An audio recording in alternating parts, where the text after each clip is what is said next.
Thank you, everybody, for being here today. I'm here in New York with my father, Dr. James S.C. Chow. We had a wonderful day.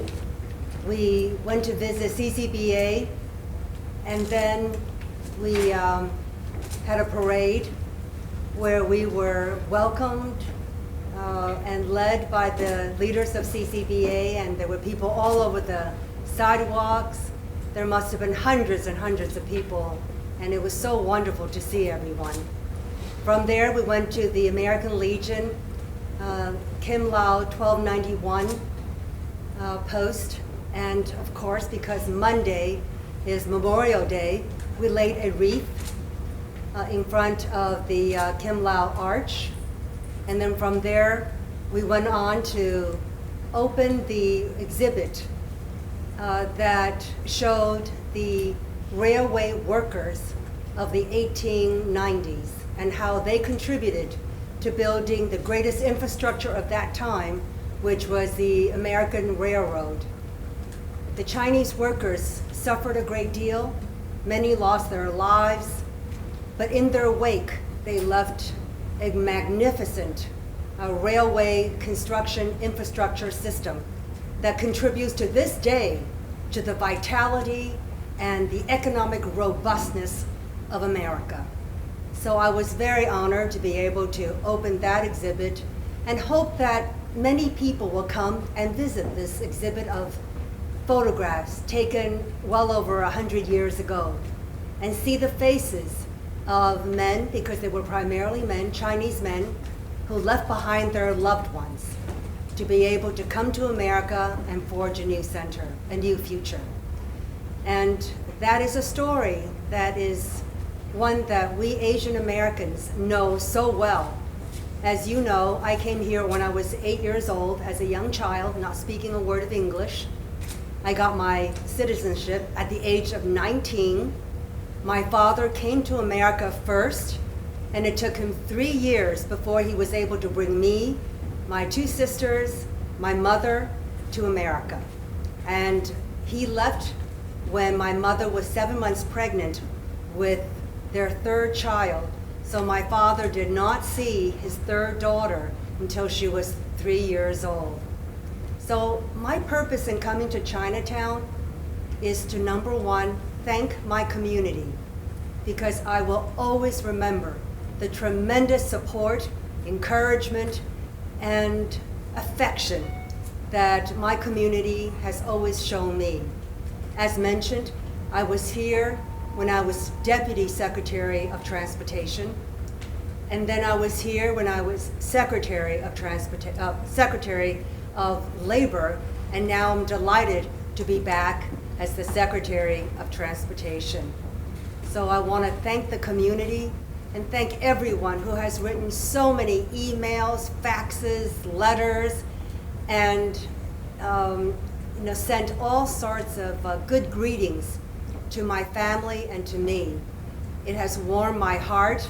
It has given me so much strength, and I hope that in return, I will dedicate my life to helping the Asian American community and all communities who have yet to understand and access the opportunities in America. Tonight, I am going to be going to the CCBA annual gala dinner, and there are 700 people there, I am told, and there I will once again talk about our community and how important it is that we feel pride in our heritage, in our culture, because we have so much to share with mainstream America. And now, if I can, I'll ask my father to say a few words. 预计要特别谢谢大家对于小女小兰几十年来不断的支持，不断的鼓励，希望她能够不顾她的意思，她的宗旨能够回到我们中国间这个像所有的父老，感谢他们的鼓励，希望她拥有参与这样子感恩之心，能够不负大家的众望。希望谢谢大家，趁这个机会，我也表示我私人的感谢。同时呢，开个这个机会，与这个你们去提出问题来，可以请小兰答复。谢谢大家。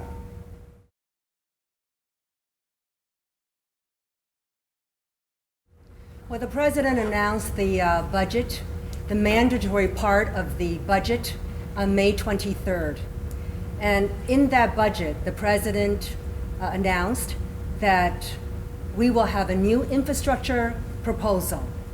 It will be $200 billion in direct federal funding that will be leveraged in public-private partnerships up to $1 trillion. So let me explain. The needs of infrastructure of this whole country far exceeds the resources of this country. So the federal government cannot put $1 trillion on the table. Number one, because we don't have the money. Number two, if the federal government spends $1 trillion directly, it will cause disruptions in the private sector capital markets. It will also increase the deficits. So the Democrats want 100% federal funding. The president says that number one, we don't have the money. We cannot spend on a deficit basis. And that much money will disrupt the private capital markets to the detriment of everybody worldwide. So the solution is to put in $200 billion in direct federal funding, and then with that, encourage other ways of financing. For example, someone just mentioned high-speed rail, having different kinds of companies come in and help to build the infrastructure. Currently, there is actually discrimination against private companies. If you are a private company and you want to contribute to the building of infrastructure in America, it is currently not allowed in certain states. For example, in New York. In other states, if a private company wants to spend money to help build a road, a bridge, an airport, a port, that would be allowed. So New York is one of the states that will not allow the private sector to participate in building public infrastructure. So allowing the private sector to come in, use their money as a partner to build public infrastructure is one solution on top of the $200 billion. Another way is to sell assets. For example, airports. Many airports are owned in their own entity. They're not owned by the federal government. They're not owned by the local or state government.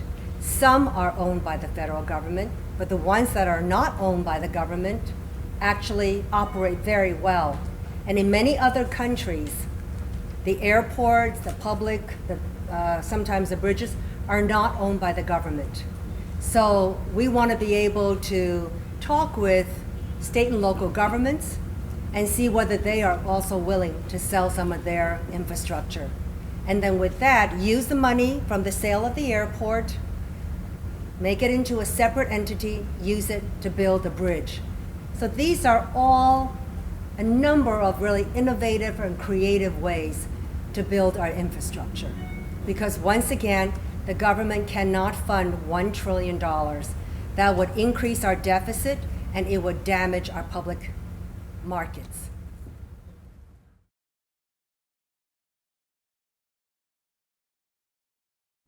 Well, that's a very good question. High-speed rail is compensatory only in the urban areas where there is enough ridership.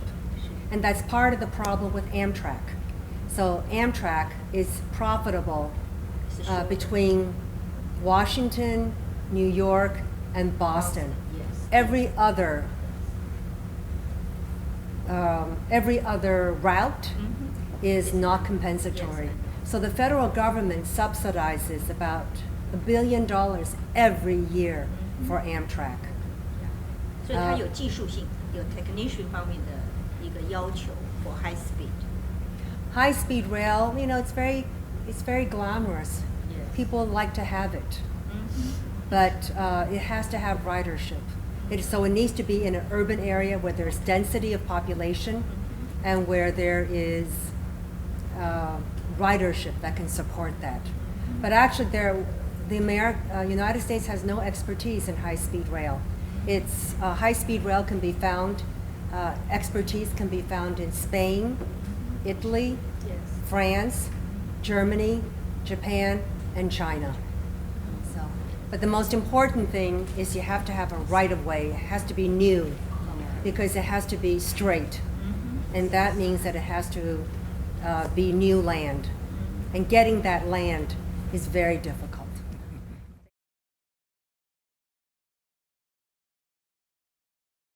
The H-1B visa is a problem. It has been a problem for 40, 50 some odd years. There are only 66,000 H-1B visas every year. I know because we administered it out of the Department of Labor. Yes, yes. And it is statutorily driven. So the law, no discretion from the secretary. The law puts a ceiling of 66,000 Yes. H-1B visas every year. Republicans actually want an increase in H-1B visas. Democrats do not.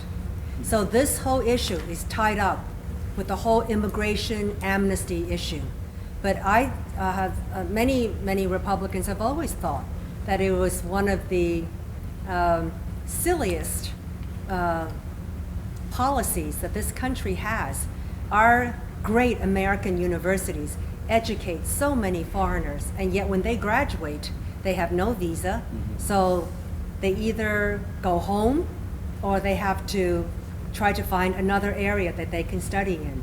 So many Republicans actually feel that we should be giving, and this is simply put, what we should be attaching a visa to the back of every American diploma to every student so that we can gain the benefit of their education, which they have received in American universities.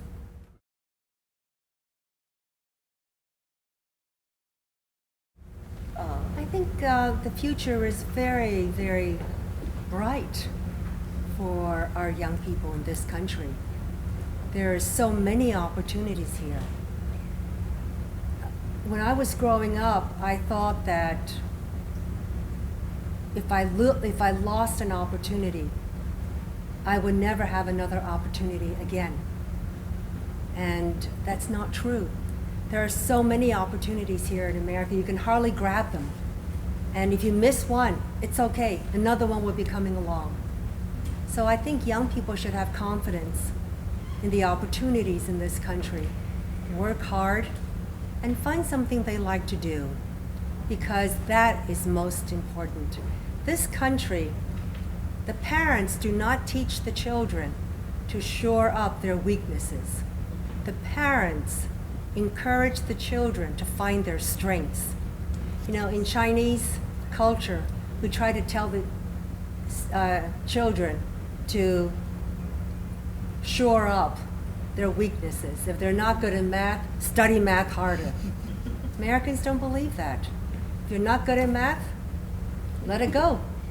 Find something that the child is really good at and let the child find their own interest. Because in this country, the competition is very, very fierce because everybody is doing things they love.